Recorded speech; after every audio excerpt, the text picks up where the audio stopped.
That's the Dakota Access Pipeline is supposed to come through, directly through this ground to that camp that was set up. We're here to protect the sacred water and sacred Mother Earth, and I just don't want to have to tell my kids when they ask me what does clean water taste like. Welcome to the show. As always, thank you for tuning in. We've got Matt behind the camera. I'm Ben. You're you, you're here, and that makes this stuff they don't want you to know. This week, Matt, Noel, and I are examining a common but sometimes disturbing and complicated question, which is this: how far would you go to protect your home? What would you do? This question comes up throughout history, right? It's the reason for wars, it's the reason for armistice, it's the reason for unimaginable violence and joyful peace at times. And the latest incarnation or example of this question is being examined right here in the US, in one of the less populated states. It's called North Dakota. North Dakota is one of those states that you don't hear about very often, whether you're in the US or abroad, and it's a relatively small population. There are about 740,000 people who live in North Dakota. However, North Dakota has something very, very important in our current day and age. It has fossil fuel resources. And regardless of what we hear about the possibilities of alternative energy, which are very real, right now, there's still possibilities. And this world, make no mistake, runs on oil. Nations wage wars over oil. People kill people over oil.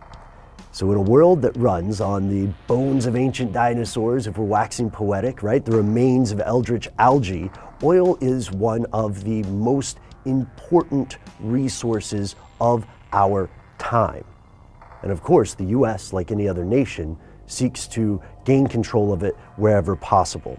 That's what's happening in North Dakota right now. The North Dakota Access Pipeline, or the Bakken Pipeline, is 1,172 miles long, and when it's completed, it's going to run through South Dakota and Iowa to an oil tank field in Illinois. The date for completion is January 1st, 2017, if everything goes as the oil company plans. Spoiler alert, it's not.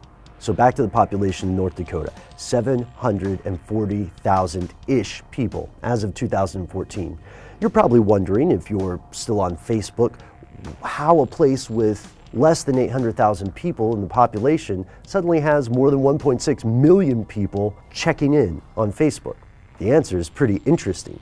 These people, of course, aren't physically there, most of them, but what they're doing is signing in to support the Standing Rock Sioux tribe protesting the construction of this pipeline, along with about 200 other tribes. And they're checking in this way because, according to the activists, law enforcement was actively looking for people on social media who had checked in at the protest site so that they could be detained or arrested or dispersed. So people, protesters, not just in the US, but across Europe, South America, you name it, they're checking in to sort of cloud the social media view, right? To fog up the telescope, if you will.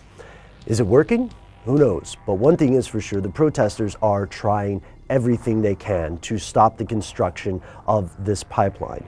And the reasons for doing so are pretty solid. They go to the question that we asked at the top of the show. They are concerned that this will ruin sacred sites, which is a definite possibility. They're also concerned that it will contaminate water, specifically in the Missouri River. And that is not just a possibility. That is a probability. And why do we know this? Because despite the assurances of the companies constructing this pipeline, North Dakota has a pretty solid history of covering up oil leaks and oil spills. And with the kind of pipeline construction we're looking at, they will probably happen again. For some people, it's the old argument about eggs and omelets. For other people, it's, I don't want to drink gasoline. So what specifically are they asking for? They are asking for the construction of this pipeline not to be on their land, to move somewhere else. And so far, the companies constructing this aren't budging. The federal government had asked the private companies, or told the private companies, to stop and halt their construction while permits were being reassessed. That's the language they used. Something interesting though, the Dakota Access Pipeline, or Bakken Pipeline, has gone through a couple different route changes, and one of its previous changes kept it from going through Bismarck. Would you like to guess why? Because of the risk of contamination and water pollution to the city of Bismarck. So these people aren't just making up some crazy story, but it might sound like that, because if this is such a big deal, why don't we see more about it in the news? Sure, you might see an NBC article or a news blurb about it, but in a world with so much capacity for media coverage, in a world where millions of people are supporting these tribes, protesting this pollution, why isn't it being reported more often? As we're filming this, it's mere days after the 2016 presidential election here in the United States. And on the election day, the private company that was told not to continue constructing the pipeline went ahead and kept building.